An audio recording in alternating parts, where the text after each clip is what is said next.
বিজয়ী হওয়ার পরে আমাদের কার্যকর্তারা একটা বিজয় মিছিল সহযোগী আমরা গোসবা থেকে ছেড়েছিলাম। সেই সময় পরেশরাম দাসের যে বিধায়ক কার্যালয় ছিল ক্যানিংয়ে বাস স্ট্যান্ডের কাছে, বাস স্ট্যান্ডের উপরে, ওই বিধায়ক কার্যালয়ে পরেশরাম দাস রাজাগাজী উপস্থিত থেকে আমার যে বিজয় মিছিল সেই বিজয় মিছিলের উপরে হামলা চালানো এবং এরকম বড় বড় ইট মারা হলো। আমার একটা কান থেকে বেরিয়ে গেল, একটা কানে ঘেঁটে বেরিয়ে গেছে, একটা সামনে থেকে বেরিয়ে গেল। ওই যে ইটের আঘাতে আমাদেরকে জীবনানি হতে পারছে, আমাদেরকে প্রাণ রাখার চেষ্টা করা হয়েছে। এবং আপনাদেরকে জানি রাখি, এই যে ঘটনাটা ঘটার আগেই আধা ঘন্টা আগে একটি কার্যকর্তা আমাদের কার্যকর্তা আধা ঘন্টা আগে বিজয় মিছিল থেকে বেরিয়ে আসে। কারণ আমি দাঁড়িয়ে গেছিলাম আগে, ওই বেরিয়ে আসার পরে ওই কার্যকর্তাদের উপরে গুলি করা হয়েছিল, যার কেস ক্যানিং ঘেরাতে আর রবিগুপ্ত গুলি করা হয়েছিল। আমার উপরে এরকম প্রাণঘাতী হামলা চালানো হয়েছে, এই যে প্রাণঘাতী হামলা চালাবার পিছনে ওরা যখন হামলা করছে তখন বলছে বাংলার যুবরাজ অভিষেক ব্যানার্জি জিন্দাবাদ জিন্দাবাদ বলে স্লোগানও দিচ্ছে। এর পিছনে অভিষেক ব্যানার্জিকে বিভিন্ন জায়গায় ডিজে বাজিয়ে রবীন্দ্রসঙ্গীত বিসর্জনের সঙ্গে সঙ্গে ডিজে বাজানো হবে, এই যে আজকাল কাজে মন্তব্য, এই মন্তব্যের জন্যই কিন্তু এটা ঘটনা ঘটেছে।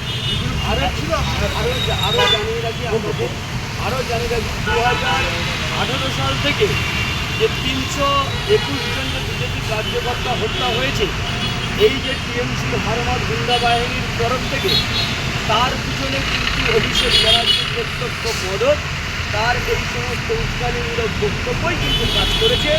আর কোনো রকম সমস্ত রকম পুলিশকে প্রশাসনকে ইনঅ্যাক্টিভ রেখে কোনো সাজার ব্যবস্থা করেনি। কার্যকর্তারা আমাদের এরকম জীবনহানি হয়েছে, বলিদান হয়ে গেছে। আর একটা বিষয় আপনাদেরকে বলি, 5 এপ্রিল অভিষেক ব্যানার্জি গোসবাতে গেছিল, মিটিং করতে গেছিল, নির্বাচনী জনসভা করতে গেছিল। ওই 5 তারিখে যে নির্বাচনী জনসভা করতে গেল, ওখানে গিয়েও কিন্তু আমাকে জাতিগতভাবে, আমি যেহেতু শিডিউল কাস্ট, আমাকে জাতিগতভাবে অপমান করা হয়েছিল এবং ওখানে মায়েদেরকে উস্কানি দেয় যাতে আমাকে ঝেঁটা জুতো মারে এবং আমাকে দিয়ে ঘর বাড়ি বাসন এইসব মাজিয়ে নেয়, পরিষ্কার করে এসব কথা বলা হয়েছিল। এবং তার সঙ্গে সঙ্গে বলেছিল যে পঞ্চায়েত স্তর থেকে শুরু করে জেলা স্তর পর্যন্ত সমস্ত লোকেদের তৈরি আছে, অভিষেকের তৈরি আছে, 4টা এমপিদেরকে পরে অভিষেক তার হিসাব বুঝে নেবে। এই যে হিসাব বুঝে নেওয়া এবং আমার যে বিজয় মিছিল যাওয়া, ডিজে বাজানোর যে মন্তব্য, এই মন্তব্যের ফলেই আমার উপরে যে প্রাণঘাতী হামলা হয়েছিল, তার জন্য আমি ক্যানিং থানাতে একটি কেসও আমি নথিভুক্ত সেদিনকে করেছিলাম। অন্যবাবু, আজকে আপনি একজন উইটনেস হিসেবে কোন পয়েন্ট জানতে চাইলো এবং কী নথি আপনার কাছ থেকে আজকে নেওয়া হলো?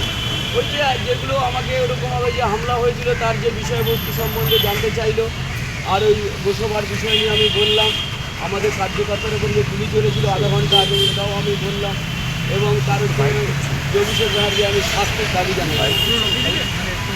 আমি যা দেওয়ার আমি ওরা কী বলেছিল এবং ব্যাপারটা যাতে অভিষেক ব্যানার্জি এই বিষয়ে সাজা হয়, সেই সঙ্গে সঙ্গে পরেশরাম দাস এবং রাজাগাজী যারা ওখানে দাঁড়িয়ে থেকে আমার উপরে হামলা চালিয়েছে তারা যাতে সাজা হয় সে বিষয়ে ব্যবস্থা হয়। ঠিক আছে, আমার নাম আমি লোকসভা বিধানসভার এমএলএ, 127 লোকসভা বিধানসভা।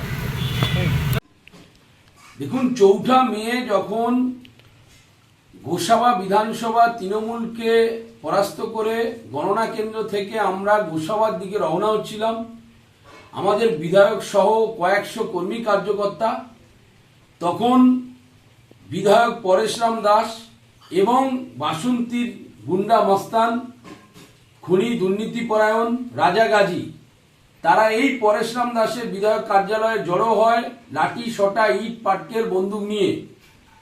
আমরা প্রশাসনকে সেই সময় বারবার জানিয়েছিলাম, প্রশাসন থাকা সত্ত্বেও এই বিধায়ক কার্যালয় থেকে আমাদের বিধায়কের উদ্দেশ্যে, আমাদের উদ্দেশ্যে ইট পাথর ছুড়ে আসে। এখানে হকি স্টিক ছিল, এখানে বন্দুক ছিল। সেদিন যে পরিস্থিতি হয়েছিল সেখানে আমাদের বিধায়ক সহ আমরা অনেকেই খুন হয়ে যেতে পারতাম, অনেকে আক্রান্ত হতো, অনেকে ক্ষতিগ্রস্ত হতো। আমরা প্রশাসনকে সেদিন জানিয়েছিলাম যে এদেরকে আজকের মধ্যে অ্যারেস্ট করতে হবে, এদের বিরুদ্ধে চূড়ান্ত আইনি ব্যবস্থা নিতে হবে। কিন্তু আজ পর্যন্ত বিধায়ক পরেশরাম দাস এবং রাজা গাজী দুজনের কেউ গ্রেপ্তার হয়নি। আর আজকে তাই আমাদের বিধায়ক, গোসাবার বিধায়ক বিকন্ন নস্কর ভবানী ভবন গিয়ে এদের বিরুদ্ধে আইনি ব্যবস্থা নেওয়ার জন্য, যাতে এরা দ্রুত গ্রেপ্তার হয়, তারই পদক্ষেপ গ্রহণ করেছে। এটার জন্য বিধায়ককে সাধুবাদ জানাই। সেই সঙ্গে সঙ্গে এটা ঠিক যে 15 বছরে যেভাবে এদের জন্য আমাদের 300 কর্মী কার্যকর্তা প্রাণ দিয়েছে, যদি 2026-এ আমরা হেরে যেতাম, তাহলে এই গুন্ডা বাহিনী, এই দুষ্কৃতী দল, এই খুনিরা আমাদের বহু কার্যকর্তাকে খুন করে ফেলতো। তাই এই খুনিদের চূড়ান্ত বিচার হওয়া উচিত। আমাদের ভিডিও ভালো লাগলে লাইক এবং শেয়ার করুন। কমেন্ট সেকশনে গিয়ে জানান আপনাদের মতামত। আরও ভিডিও পেতে আমাদের চ্যানেল সাবস্ক্রাইব করুন এবং প্রতি মুহূর্তে খবরের আপডেট পেতে প্রেস করুন বেল আইকন।